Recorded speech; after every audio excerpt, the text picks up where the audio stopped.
Mets lose 6-3 to the Miami Marlins. And I apologize for getting this one up the next day. I was originally I was either not going to upload it, or my plan was I was like, you know what? I have the Mets podcast that we just record with Nico, so go check it out if you haven't already. But I figured I'd let that sit for a bit, let that brew, let that be what it is. And then the next day I would put this video up just because of the fact that I want people to go check out the podcast. And I also wanted to wait for the Braves Mariners game to wrap up. And sure enough, the Braves won yet again.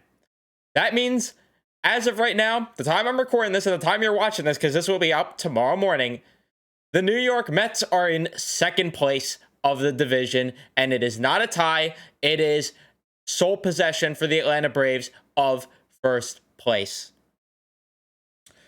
So we'll talk about this game, though, but there's obviously not going to be a lot that I'm excited about. I'm not happy. Yeah, before we jump into this, leave a like if you do enjoy. Subscribe if you guys are new, especially your Met fans. Turn on your notifications as well so you know when I upload. The Mets go down very early in this one. Peterson on the bump for the Mets. Cabrera on the mound for the Marlins. Right. Brian Anderson with a walk and Garrett Cooper with a home run in the first inning. A slider hung right down, or a slider, changeup hung down the middle of the plate. 2-0 game early. And before I jump further into this, I want to start with the lineup, because I talked about in the podcast when we read the lineup. I don't understand. I don't understand why all of a sudden you changed the lineup when what you had a couple days ago was working. All of a sudden, yes, let's move Pete Alonso out of the 2-hole. Move McNeil out of the cleanup spot. Let's switch things up. Oh, Tyler Naquin had a nice series against the Pittsburgh Pirates. Let's put him in the 5-hole. The lineup was just, I don't understand. I don't understand why Buck elected to deploy the lineup that way. But I don't agree with it. And it didn't work out. Shocking. Mets didn't get anything going till the third inning. Tomas Nido with a leadoff double. That one was close to leaving the yard there, which sucks. Maybe would have changed the game a bit. But Brandon Nimmo with an RBI single makes it 2-1. Lindor with a single after that. Mets cannot add another run to follow that up. Fourth inning, Nick Fortes with a single. Miguel Rojas, RBI double. And David Peterson in the fourth inning, out of the game. He did not have it at all. At all. You really needed to get 5-6 innings from him, and gave you 3 2/3. Fifth inning, Garrett Cooper with a double. Nick Fortes, RBI double. 4-1 game. The Mets, though, 6th inning, respond. Nimmo walks. Alonso with a home run. 4-3 game. It's just like when Nimmo hit that home run against the Pirates to make it within 2. This one, you get it within 1, and you're feeling like they could come back. Tommy Hunter did a good job out of the bullpen. Did a pretty good job for the most part. I mean, he allowed a run, but did a decent job. Michael Givens comes in. Does a good job. And again, he's actually getting into... He's actually been looking good lately. Did a great job in the 7th inning, too. Speaking of that 7th inning, Darren Ruff comes in to pitch hits. Doesn't get a hit. And then this is where, oh my God. This is where you lose your mind. Eduardo Escobar and Tomas Nido both get singles. Brandon Nimmo the walk. The bases loaded with 1 out. Lindor to the plate. Double play. Yep. Stop me if you heard that one before. Joely then comes in the 8th. And I just don't understand this. I don't understand this. So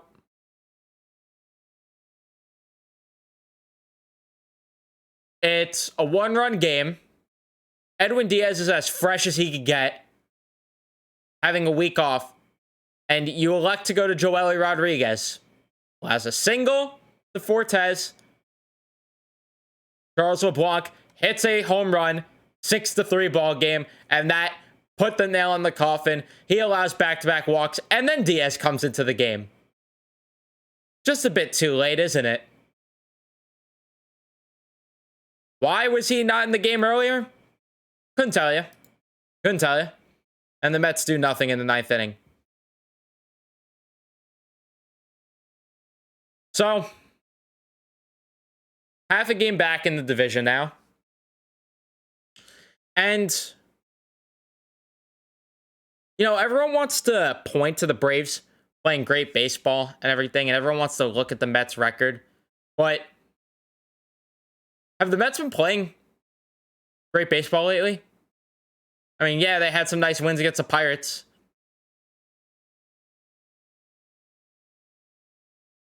I mean, I'd like to see better still. Still would like to see better. They desperately need a sweep against one of these bad teams, and they just can't even buy a win. Well, I guess, I mean, they got a couple wins in the past 2 series, but you get my point. They can't buy a sweep, I should say. And it's just aggravating.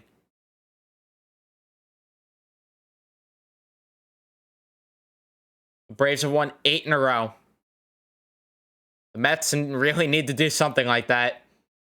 Really need to do something like that. And I have my worries, as I do. And I know that's fluctuating my mood from video to video, but it's just so hard to stay consistent when you're in a pennant race and you're losing to teams like the Marlins, like the Pirates, like the Nationals. Every team's going to lose games. There's teams that are going to lose series. I understand that. But there's just been some decisions lately that have just not been to my satisfaction. And it's just not competitive baseball. It just isn't. I need the offense to produce more. 1 for 3 with runners in scoring position. And it's only that because he didn't get enough base runners. He left 6 on in total this game. They're not getting enough offensive production. So that's simple. And I don't understand why you changed the lineup from what was working in Pittsburgh. Nimmo went 1 for 2, 2 walks and a hit. Solid day for Brandon Nimmo. Not going to really bash on him. He had a solid day at the plate. Lindor 1 for 4. I need more from him. McNeil, I need him to do something hitting in the 3-hole. He went 0 for 3. Alonso 1 for 4 with 2 RBIs and a strikeout. Would like him to pick it up. Tyler Naquin, for whatever reason, in the 5-hole after a good series. 0 for 3, 2 strikeouts and a walk. I'm just trying to understand how all year the Mets didn't want to change the lineup because it was working so much throughout the year. But then you found a little combination that worked here in Pittsburgh, and you elect to go back to what wasn't working. I just don't understand it. I just don't understand it. Naquin 0 for 3 with a walk and 2 strikeouts. Like I said, wasn't good enough. Hanna 1 for 4. And yeah, he wasn't good enough. Vogelback and Ruff, since they kind of split the spot today as the DH. Grand total of 0 for 4. You traded 4 guys for Darren Ruff, who's batting 156 with the Mets. No home runs. Not one. 200 on base. 422 OPS. Jace McCann has a better OPS than Darren Ruff does with the Mets. Might even have it for a total of the year at this point. At least close. And I said it when the trade happened. It never made sense. Never made sense to me, that trade. And I will always stand by that unless Darren Ruff somehow becomes World Series MVP for the Mets. I will stand by that. You got an older JD Davis, less productive than him even, and you included prospects to get this guy. Vogelback hasn't produced enough lately. Escobar 1 for 4. A little bit of a down game from what we've seen lately, but he's still got a hit. I'll take it. And I'm not going to bash on him too much because he's been actually playing good baseball lately. Nito, 2 for 4.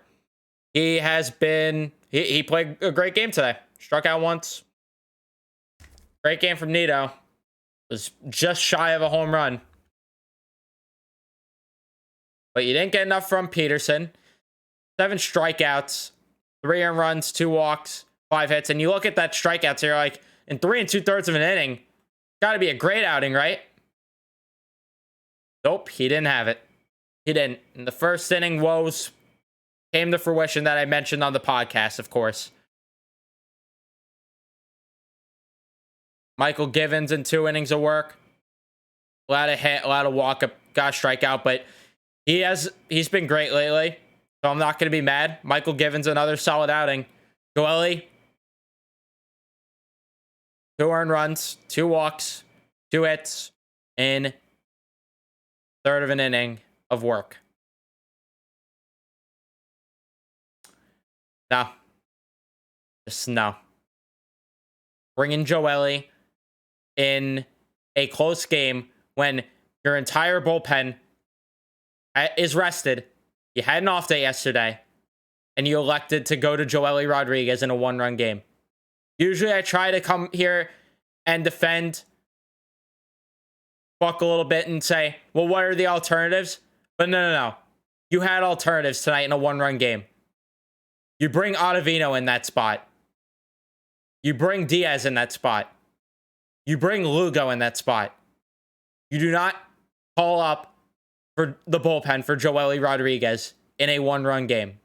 You don't do it. Simple. Simple as that.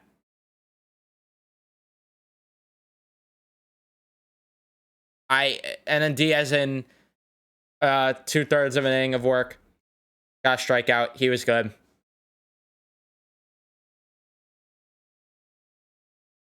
I don't know.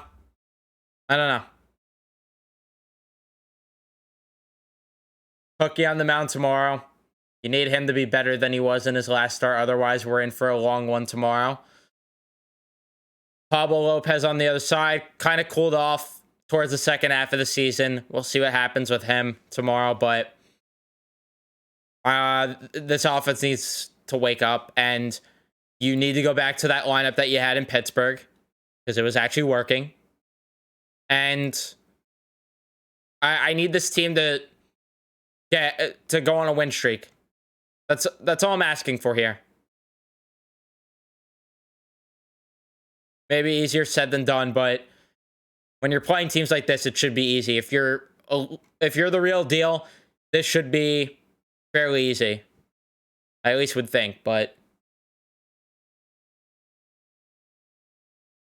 you need to get hot going into the playoffs, and the Atlanta Braves are, and you're not. Simple as that. Simple as that. So, yeah. Please win tomorrow. Shut me up. That's going to be it for me. Thank you so much for watching. If you enjoyed, leave a like. Or you did. Especially Brave fans. I know Brave fans are feasting on this one. Subscribe if you guys are new. Turn on your notifications as well so you know when I upload next. I will see you in the next one. Let's go, Mets.